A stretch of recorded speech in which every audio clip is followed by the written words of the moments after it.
guys, Malachite here. I've made this video several times and I'm trying to make it concise and short and less opinionated. Basically, I realized I never told you guys about how I became a pagan, like from the beginning. So I thought today I would do that. So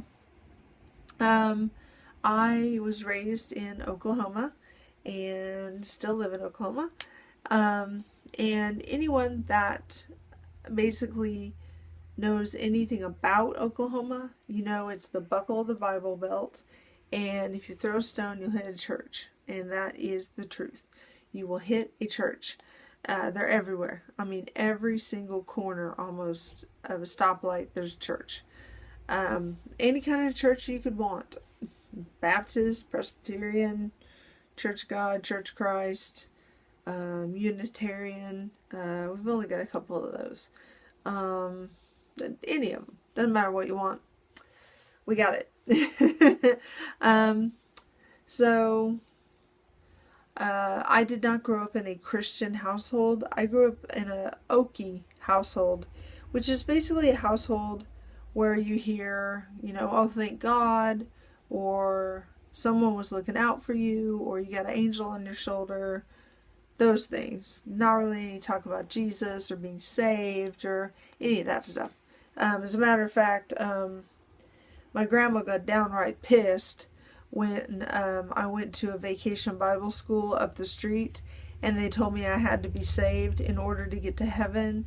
And I got saved and I came home and we went to the conference room of the house, which was, that's what I call it. It makes me laugh every time. It was out in the garage where the washer and dryer were. We had a little garage room. We turned it into a room. And she made my sister stay. You stay inside. We go out in the conference room. She's like, what did they say to you? And I told her, that they said if you don't get saved, that you'll go to hell, that Jesus is the only way to go to heaven. She's like, they said what? She's like, that is not true. That is absolutely not true. You don't listen to them. And I was like, well, I already got saved. She said, well, you didn't have to be saved. I mean, she was furious. I thought her head was going to pop off.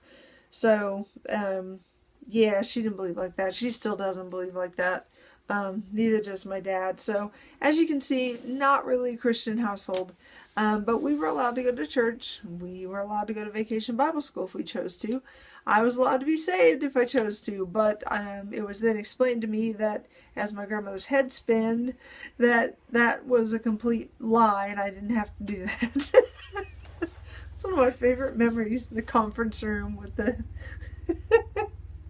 Anyway, moving on. So I went to church off and on till I was about 14.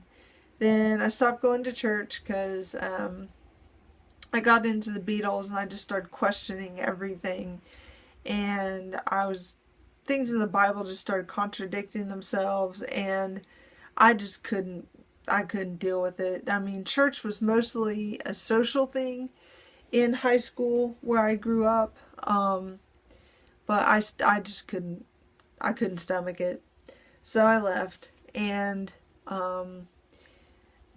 basically was the almost atheist of the high school. That's the closest to an atheist I've ever been is when I was in high school. I didn't want anything to do with any of that shit. I thought it was bullshit, all of it. And I would tell you to your face. You want to go to church? No, it's bullshit.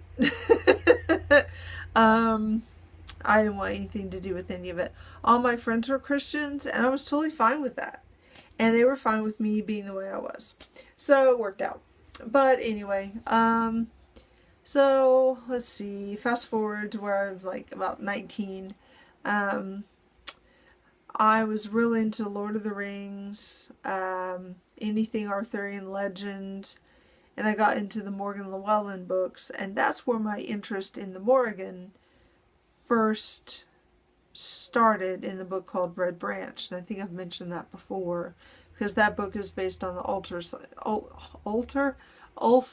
cycle, tongue-tied, Um, and so I became very interested in her. I don't know why I always look off into the distance. It's a terrible camera angle. So I became interested in her through that. And so uh, that has always been there, that interest. I was interested, I liked Morgan Le Fay in the Arthurian legend. Now, some people say Morgan Le Fay is the Morgan, some people say she is not. That's for conjecture. I haven't decided yet because I haven't read enough, honestly, to make the decision. And then I always had a deep interest in Merlin as well, in Arthurian legend, so we'll just toss that in. So basically, I ended up, through going to Hobby Lobby to get the fabric to make a wizard costume, I ended up making friends with a lady and her husband who did live action role playing, which if you get a chance to do that, it is so fun, you guys. It is so fun. If you're physically able to and you're financially able to do it, I highly recommend it. It is a blast. It is an absolute blast. I had so much fun doing it. And I also played Dungeons and Dragons, which in Oklahoma is the doorway to hell.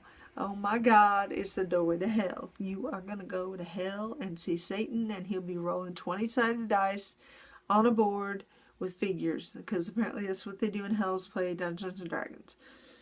So anyway, I'm sorry. So I was playing the doorway to hell with my 20-sided dice and a couple other games. I can't remember what they were. And having so much fun with it. I'd stay at my best friend's house almost all night. We'd paint miniatures. You know, he had all these paints. It was just so fun. And I loved being a part of that scene. And then come around the age of 20, I met a guy. Yeah, never starts out well when you say I met a guy or whatever. At the place that I worked at the time, and I really liked him. Liked him from the first time I saw him. You know, you see someone and it's just... So I probably knew him in a past life or something, honestly, because the first time I saw him was like I knew him. And he was an evangelical Christian. Evangelical means crazy, insane, just off the wall evangelical Christians. And I ended up going out with him and ended up going to his church and getting real involved in evangelical Christianity. Stopped playing D&D, stopped LARPing, stopped doing everything I loved doing, stopped being who I was, stopped wearing my dragon jewelry, stopped wearing, you know, all the stuff I love that made everyone where I worked think I was a witch.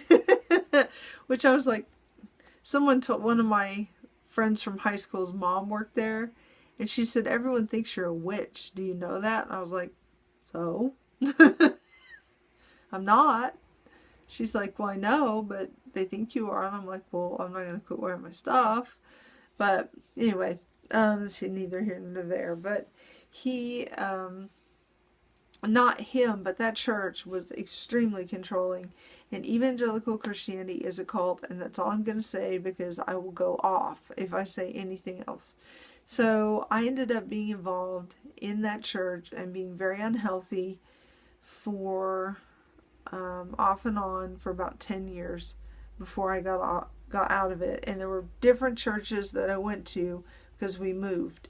So I'm not going to go into everything that happened because it doesn't need to be said. It's just, all of you probably know at some point or another someone that was involved in it. So when I turned about 30, I got out of it completely, and I was agnostic. And then I read about Buddhism, I read about Hinduism, got into yoga, and then I read about paganism, and it interested me, and it seemed like something that might fit. So this was, geez, 10 years ago maybe. I tried it out to see if it would fit, and at the time it seemed very forced. It didn't seem like it was going to fit. So I just went back to being agnostic. I bought actually this ring, I don't know if you can see it, when I was first thinking I was going to be pagan. I bought that, so I still have it. So I just went back to being agnostic. And then a few years ago, maybe, let's see, it's 2015, 3 years ago, I think, 2 or 3 years ago, my best friend became a pagan. And I borrowed a deck of her oracle cards because I wanted to try them out. They were fallen angel. For some reason, I was like, the show Supernatural got me very fascinated by fallen angels, just because of one of my favorite characters became a fallen angel.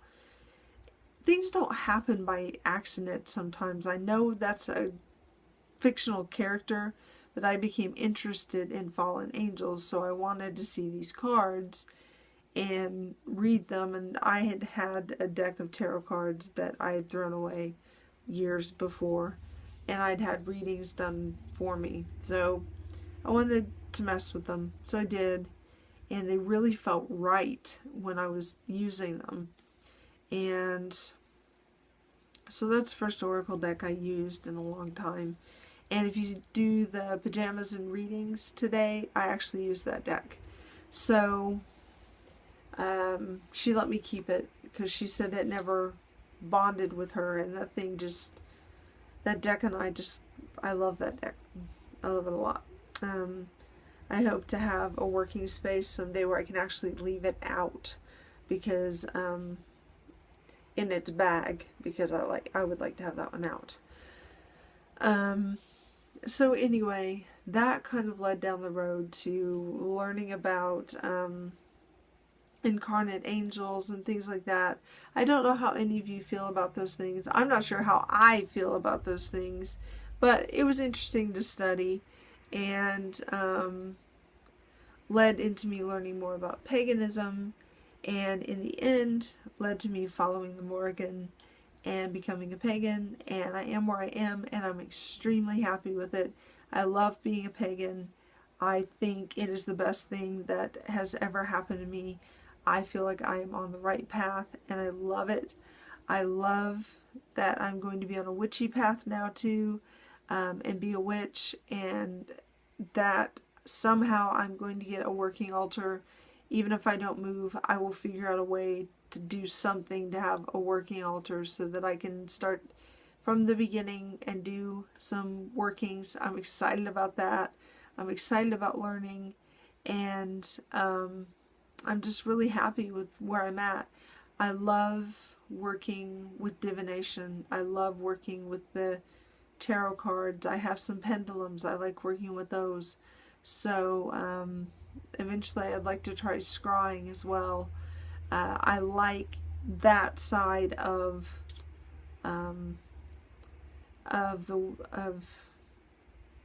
the witchy side. I'm not saying this all of a sudden. I'm tongue-tied because I'm almost out of time.